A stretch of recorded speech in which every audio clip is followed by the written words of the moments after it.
ओम शांति। आज 19 सितंबर 2024 बाबा के महावाक्य है, मीठे बच्चे, तुम्हारा काम है अपने आप से बातें कर पावन बनना। दूसरी आत्माओं के चिंतन में अपना टाइम वेस्ट मत करो। प्रश्न है, कौन सी बात बुद्धि में आ गई तो पुरानी सब आदतें छूट जाएंगी? उत्तर है, हम बेहद बाप की संतान है तो विश्व के मालिक ठहरे, हमें देवता बनना है। यह बात बुद्धि में आ गई तो पुरानी सब आदतें छूट जाएंगी। तुम कहो ना कहो, आप ही छोड़ देंगे। उल्टा सुल्टा खान पान शराब आदि खुद ही छोड़ देंगे। कहेंगे, वाह, हमको तो यह लक्ष्मी नारायण बनना है। 21 जन्मों का राज्य भाग्य मिलता है तो क्यों नहीं पवित्र रहेंगे। ओम शांति। बाप घड़ी घड़ी बच्चों का अटेंशन खिंचवाते हैं कि बाप की याद में बैठे हो। बुद्धि कोई और तरफ तो नहीं भागती है। बाप को बुलाते ही इसलिए है कि बाबा आकर हमें पावन बनाओ। पावन तो जरूर बनना है और नॉलेज तो तुम किसको भी समझा सकते हो। यह सृष्टि का चक्र कैसे फिरता है किसको भी तुम समझाओ तो झट समझ जाएंगे। पर पवित्र नहीं होगा तो भी नॉलेज तो पढ़ ही लेगा। कोई बड़ी बात नहीं है। 84 का चक्र और हर एक युग की इतनी आयु है, इतने जन्म होते हैं। कितना सहज है।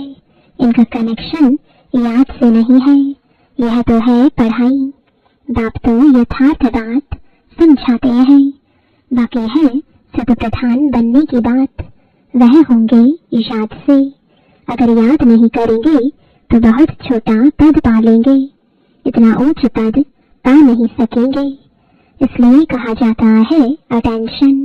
बुद्धि का योग बाप के साथ हो, इनको ही प्राचीन योग कहा जाता है। टीचर के साथ योग तो हर एक का होगा ही। मूल बात है याद की यात्रा से ही सत प्रधान बनना है और सत प्रधान बन वापस घर जाना है। बाकी पढ़ाई तो बिल्कुल सहज है, कोई बच्चा भी समझ सकते हैं। माया के युद्ध इस याद में ही चलते हैं। तुम बाप को याद करते हो और माया फिर अपनी तरफ खींचकर भुला देती है। ऐसे नहीं कहेंगे कि मेरे में तो शिव बाबा बैठा है, मैं शिव हूँ। नहीं, मैं आत्मा हूँ। शिव बाबा को याद करना है।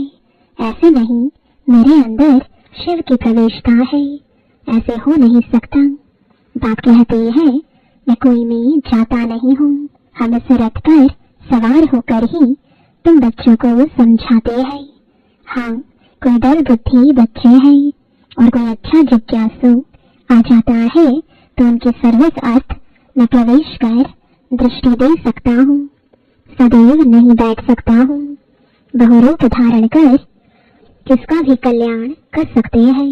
बाकी ऐसे कोई नहीं कह सकते कि मेरे में शिव बाबा की प्रवेशता है, मुझे शिव बाबा यह कहते हैं।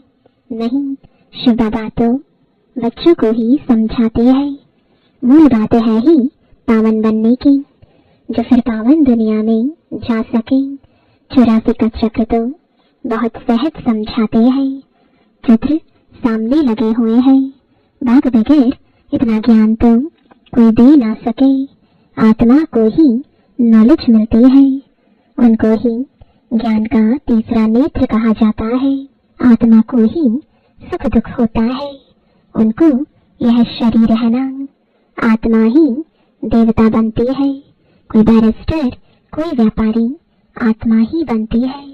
तो आप आत्माओं से बाप बैठ बात करते हैं, अपनी पहचान देते हैं। तुम जब देवता थे तो मनुष्य ही थे, परंतु पवित्र आत्माएं थीं।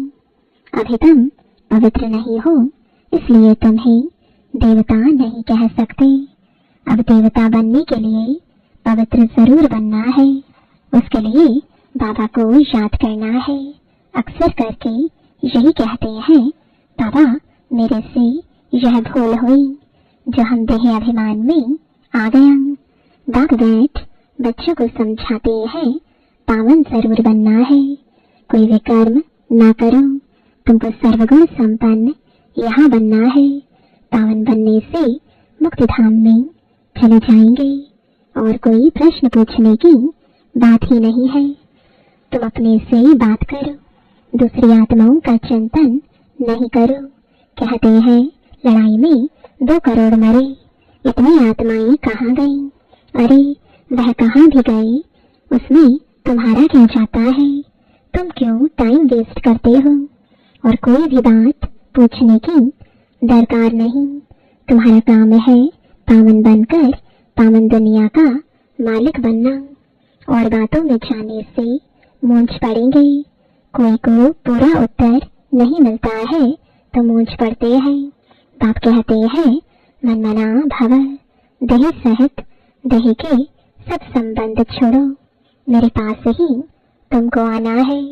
मनुष्य मरते हैं तो जब शमशान में ले जाते हैं उस समय मुंह इस तरफ और पाँव शमशान तरफ रखते हैं। फिर जब शमशान के पास पहुंचते हैं तो पाँव इस तरफ और मुंह शमशान की तरफ कर देते हैं। तुम्हारा भी घर ऊपर में है ना, ऊपर में कोई पतित जा नहीं सकते। पावन बनने के लिए बुद्धि का योग बाप के साथ लगाना है। बाप के पास मुक्ति धाम में जाना है। पतित है इसलिए ही बुलाते हैं कि हम पतितों को आकर पावन बनाओ, लिबरेट करो। तो बाप कहते हैं अब पवित्र बनो। बाप जिस भाषा में समझाते हैं उसमें ही कल्प कल्प समझाएंगे। जो भाषा इनकी होगी उसमें ही समझाएंगे ना। आजकल हिंदी बहुत चलती है, ऐसे नहीं कि भाषा बदल सकती है। नहीं, संस्कृत भाषा आदि कोई देवताओं की तो है नहीं। हिंदू धर्म की संस्कृत नहीं है, हिंदी ही होनी चाहिए। फिर संस्कृत क्यों उठाते हैं? तो बाप समझाते हैं यहाँ जब बैठते हो तो बाप की याद में ही बैठना है और कोई बातों में तुम जाओ ही नहीं। इतने मच्छर निकलते हैं, कहाँ जाते हैं? अर्थक्वेक में ढेर के ढेर फट से मरते हैं। आत्माएं कहाँ जाती हैं? इसमें तुम्हारा क्या जाता है? तुमको बाप ने श्रीमत दी है कि अपनी उन्नति के लिए पुरुषार्थ करो, औरों के चिंतन में मत जाओ। ऐसे तो अनेक बातों का चिंतन हो जाएगा। बस तुम मुझे याद करो, जिसके लिए बुलाया है उस युक्ति में चलो। तुम्हें बाप से वर्षा लेना है और बातों में नहीं जाना है। इसलिए बाबा घड़ी घड़ी कहते हैं अटेंशन। कहा बुद्धि तो नहीं जाती, भगवान की श्रीमत तो माननी चाहिए ना। और कोई बात में फायदा नहीं, मुख्य बात है पावन बनने की। यह पक्का याद रखो, हमारा बाबा भी है, टीचर भी है, प्रिसेप्टर भी है। यह जरूर दिल में याद रखना है। बाप भी है, हमको पढ़ाते हैं, योग सिखलाते हैं। टीचर पढ़ाते हैं तो बुद्धि का योग टीचर में और पढ़ाई में भी जाता है। यही बाप भी कहते हैं तुम बाप के तो बन ही गए हो, बच्चे तो हो ही, तब तो यहाँ बैठे हो, टीचर से पढ़ रहे हो। कहाँ भी रहते बाप के तो हो ही, फिर पढ़ाई में अटेंशन देना है। शिव बाबा को याद करेंगे तो विकर्म विनाश होंगे और तुम सतप्रधान बन जाएंगे। यह नॉलेज और कोई दे ना सके। मनुष्य तो घोर अंधियारे में है ना। ज्ञान में देखो कितनी ताकत है। ताकत कहाँ से मिलती है? बाप से ताकत मिलती है जिससे तुम पावन बनते हो। फिर पढ़ाई भी सिंपल है। उस पढ़ाई में तो बहुत मास लगते हैं। यहाँ तो 7 रोज का कोर्स है, उससे तुम सब कुछ समझ जाएंगे। फिर उसमें है बुद्धि पर मदार। कोई जास्ती टाइम लगाते हैं, कोई कम, कोई तो 2-3 दिन में ही अच्छी रीति समझ जाते हैं। मूल बात है बाप को याद करना, पवित्र बनना। वही मुश्किलात होती है, बाकी पढ़ाई तो मोस्ट सिंपल है। सुदर्शन चक्रधारी बनना है। 1 रोज के कोर्स में भी सब कुछ समझ सकते हो। हम आत्मा है, बेहद के बाप की संतान है, तो जरूर हम विश्व के मालिक ठहरे। यह बुद्धि में आता है ना। देवता बनना है तो दैवी गुण भी धारण करने हैं। जिसको बुद्धि में आ गया वह फट से सब आदतें छोड़ देंगे। तुम कहो ना कहो आप ही छोड़ देंगे। उल्टा सुल्टा खान पान शराब आदि खुद ही छोड़ देंगे। कहते हैं वाह हमको यह बनना है।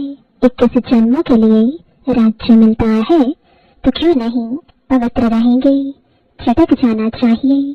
मुख्य बात है याद की यात्रा। बाकी 84 के चक्र की नॉलेज तो 1 सेकंड में मिल सकती है। देखने से ही समझ जाते हैं नया झाड़ जरूर छोटा होगा। अभी तो कितना बड़ा झाड़ तमो प्रधान बन गया है, कल फिर नया छोटा बन जाएगा। तुम जानते हो यह ज्ञान कभी कहां से भी मिल नहीं सकता। यह पढ़ाई है। पहली मुख्य शिक्षा भी मिलती है कि बाप को याद करो। बाप पढ़ाते हैं यह निश्चय करो। भगवानवाच मैं तुमको राजयोग सिखलाता हूँ और कोई मनुष्य ऐसे कह ना सके। टीचर पढ़ाते हैं तो जरूर टीचर को याद करेंगे ना। बेहद का बाप भी है। बाप हमको स्वर्ग का मालिक बनाते हैं, परंतु आत्मा कैसे पवित्र बनेगी यह कोई भी बता नहीं सकते हैं। भल अपने को भगवान कहे व कुछ भी कहे, परंतु पावन बना नहीं सकते। आजकल भगवान तो बहुत हो गए हैं, मनुष्य मूंझ पड़े हैं। कहते हैं अनेक धर्म निकलते हैं, क्या पता कौन सा राइट है। भल तुम्हारी प्रदर्शनी व म्यूजियम आदि का उद्घाटन करते हैं, परंतु समझते कुछ भी नहीं। वास्तव में उद्घाटन तो हो ही गया है। पहले फाउंडेशन पड़ता है, फिर जब मकान बनकर तैयार होता है तब उद्घाटन होता है। फाउंडेशन लगाने के लिए भी बुलाया जाता है, तो यह भी बाप ने स्थापना कर दी है। बाकी नई दुनिया का उद्घाटन तो हो ही जाना है। उसमें किसके उद्घाटन करने की दरकार नहीं रहती। उद्घाटन तो स्वतः ही हो जाएगा। यहाँ पढ़कर फिर हम नई दुनिया में चले जाएंगे। तुम समझते हो अभी हम स्थापना कर रहे हैं, जिसके लिए ही मेहनत करनी होती है। विनाश होगा, फिर यह दुनिया ही बदल जाएगी। फिर तुम नई दुनिया में राज्य करने आ जाएंगे। सतयुग की स्थापना बाप ने की है। फिर तुम आएंगे तो स्वर्ग की राजधानी मिल जाएगी। बाकी ओपनिंग सेरेमनी कौन करेगा? बाप तो स्वर्ग में आते नहीं। आगे चल देखना है स्वर्ग में क्या होता है, पिछाड़ी में क्या होता है। आगे चल समझेंगे। तुम बच्चे जानते हो पवित्रता बगैर विद ऑनर तो हम स्वर्ग में जा नहीं सकते, इतना पद भी नहीं पा सकते हैं। इसलिए बाप कहते हैं खूब पुरुषार्थ करो, धंधा आदि भी भल करो, परंतु जास्ती पैसा क्या करेंगे, खा तो सकेंगे नहीं। तुम्हारे पुत्र पुत्री आदि भी नहीं खाएंगे, सब मिट्टी में मिल जाएगा। इसलिए थोड़ा स्टॉक रखो युक्ति से, बाकी तो सब वहाँ ट्रांसफर कर दो। सब तो ट्रांसफर नहीं कर सकते हैं, गरीब जल्दी ट्रांसफर कर देते हैं। भक्ति मार्ग में भी ट्रांसफर करते हैं दूसरे जन्म के लिए, परंतु वह है इनडायरेक्ट, यह है डायरेक्ट। पतित मनुष्यों की पतितों से ही लेन देन है। अभी तो बाप आए हैं, तुम्हारी तो पतितों से लेन देन है नहीं। तुम हो ब्राह्मण, ब्राह्मणों को ही तुम्हें मदद करनी है।